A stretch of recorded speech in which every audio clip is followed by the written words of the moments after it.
Berkshire is the best one. That's where I learned this subject. Warren talks about it all the time. But Geico is a great example. Much like confectionery in China, it's expensive, it turns out, to bring on an insured, auto-insured. And so when Warren bought Geico, control of Geico, he asked the CEO why they only had 2 million policyholders.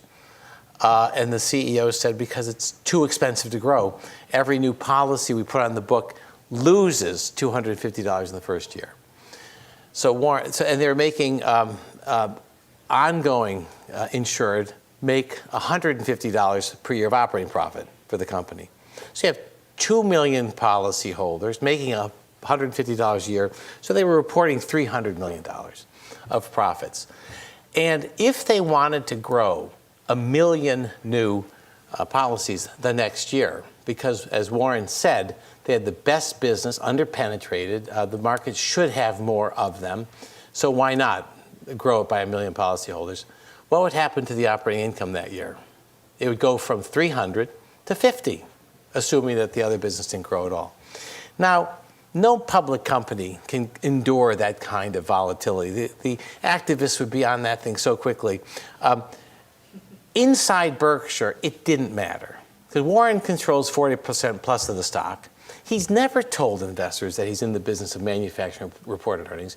No one gets stock options. He gets paid $100,000 a year. It's all about owners' equity, intrinsic value, and how do you grow that with certainty as best you can. Well, no better reinvestment than to take that 2 million insured base up because of its persistency and its low claims, lack of adverse selection as they grew. They had a lot of room. Now, and by the way, even though the first year reported loss of a new insurer was $250 up front, the moment they signed up, the net present value, lifetime value of each insured, $2,000. That's $150 stretched out forever, brought back. Now, so for the mere inconvenience of reporting $250 loss up front, they put on $2,000 of value. Warren got it. Today, 14 years later, they have 11 million policyholders. And in the annual report, he said to investors, because he's a fair partner, if you're thinking about selling the business, your shares in Berkshire, understand that book value doesn't capture all that we've got that's good. And he said, for instance, at Geico, we've added $20 billion of value since we bought it. Now that's that $20 billion that comes from those 9,000 new insured. And the only way you get there is by having the capacity to let the income statement bear the burden.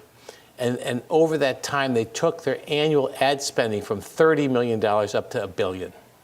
And you'd all know that because watching television is really a series of Geico advertisements these days.